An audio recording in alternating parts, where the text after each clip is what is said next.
guys, and welcome back to my corner. I wanted to do this special video, kind of a before you knit, because I was getting a lot of questions about needles and sizing. So firstly, I wanted to say that I have an update on my first video about needle sizes. Now, as Bob Ross says, there's no mistakes, only happy accidents. So the good thing is that this is, something good for us. So originally, I had been using a size 7 needle, but I realized with research that you should be using, because of the size of the yarn, it's bulky, you should be using a size 11 needle for the body of the sweater. Now, you're probably thinking, oh my gosh, I already have a size 7 needle, like what am I gonna do? Calm down.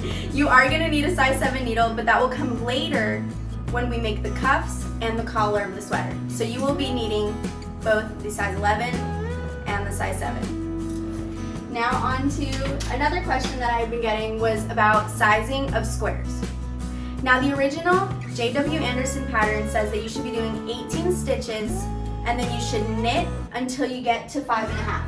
So that's why we always have our ruler handy when we're knitting, and when you're knitting, you're going up until you hit 5.5. That's what the official pattern says. Now my version of the jacket, I did want it to be a little more slimmer because it is a men's sweater. So I did 16 stitches instead of 18, but I still went to the 5.5. And I made some examples so you guys can see. This is the size of my square. It is 6 inches by 5.5. Now, some people were asking me, what if I'm a little bigger? What if I'm a little smaller? This is all about playing with your squares.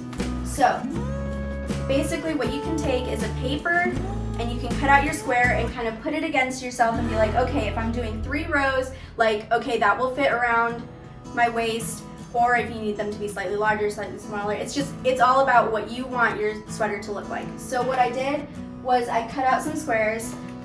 This is my square, it's 6 inches by 5.5. And then I did a slightly smaller square that was basically just taking an inch off around.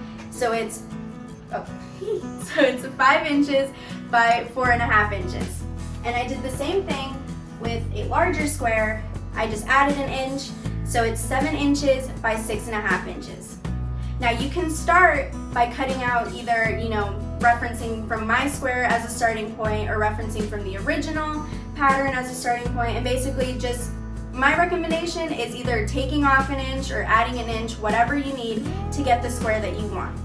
And then when you have that cut out, always keep it with you when you're knitting, so you can reference it every time you go, and you can put it here, because here we're gonna obviously put the red trim, and then you can just go and be measuring it, and even if you need to, cut out 4 of the same squares, tape them together, and lay it on you to see how your panel's gonna look. It's just all about playing with your squares until you get what you want, because this is in fact your sweater. And you want it to feel good, you want it to fit good. So, that was just kind of what I had in reference to sizing. Okay guys, so hopefully that answered all your questions. If you're still confused about something, don't feel bad. Feel free to drop me a comment below or message me directly on any of my social media, and I'll be happy to answer your questions. So, see you guys.